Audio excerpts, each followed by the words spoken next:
Now, Vladimir Putin has signaled his next move from Beijing, promising a deadly shifting assault across Ukraine. Ukrainian defenders are bracing for a storm as Kiev's European ally has warned that Russia is gearing up to mount a new offensive. Now, speaking in Paris, Volodymyr Zelensky warned the West that in 2 years' time, the Russians will have many missiles with a range of 5,000 kilometers, and the sea will not protect anyone, and the ocean will also not protect anyone. Our next story unpacks all the developments that took place in the Paris summit.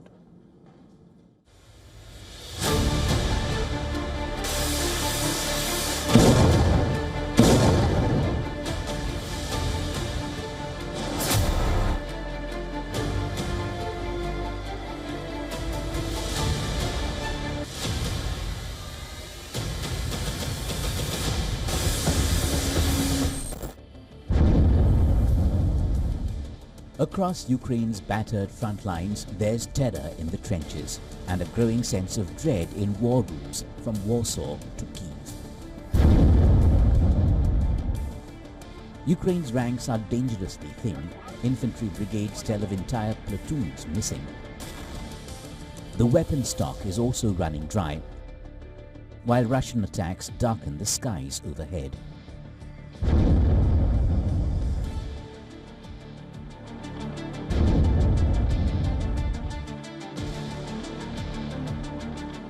The battlefield is evolving.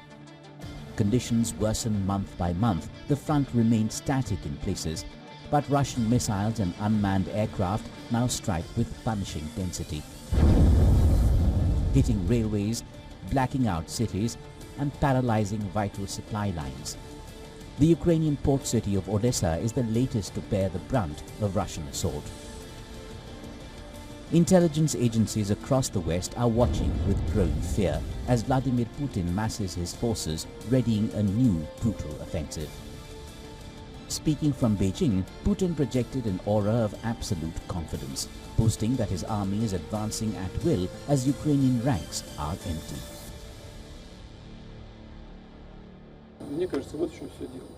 This is evidence of the fact, as not only we believe but also, by the way, Western experts do as well, that the reserves of the Ukrainian armed forces are becoming smaller and smaller and combat ready, so to speak. Units are staffed today by no more than 47–48%. The situation for them is already at the most critical point. But, nevertheless, combat operations are a complex and cruel thing, so no predictions should be made here. But the analysis is exactly the one I just described. European leaders and Ukrainian President Zelensky are meeting in Paris to agree on security guarantees for Kyiv in the event of a peace accord with Russia to end the war.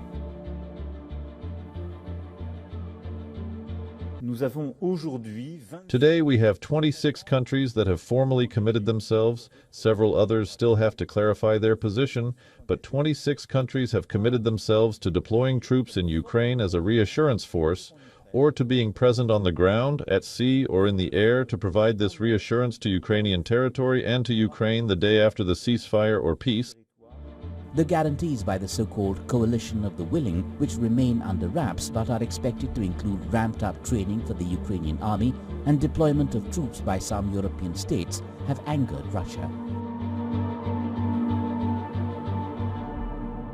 Ukraine is a sovereign nation. If Ukraine wants to have security guarantee forces in Ukraine to support the peace deal, it's up to them. Nobody else can decide about it. And I think we really have to stop making Putin too powerful. European leaders are concerned that Russia will mount a new offensive on Ukraine.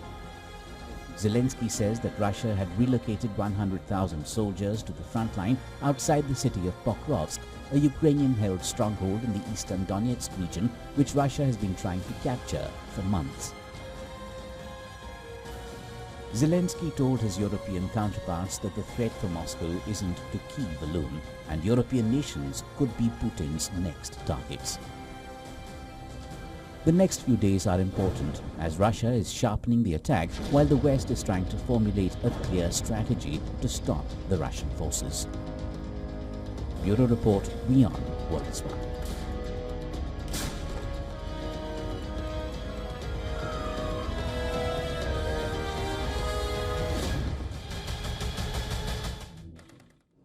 And I earlier spoke with our correspondent Ross Cullen, who joined me live from Paris. Listen to what he had to say.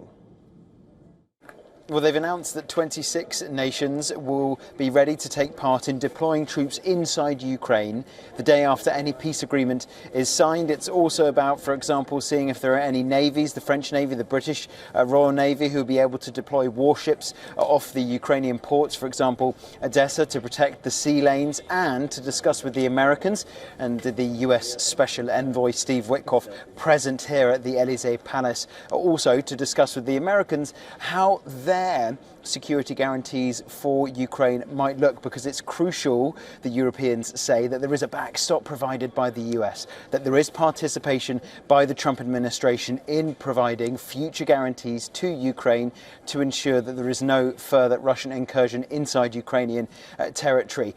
Emmanuel Macron, in the closing press conference after today's meeting, did say that he believes it will be finalised, it will be properly defined in the coming days how the US security architecture for Ukraine.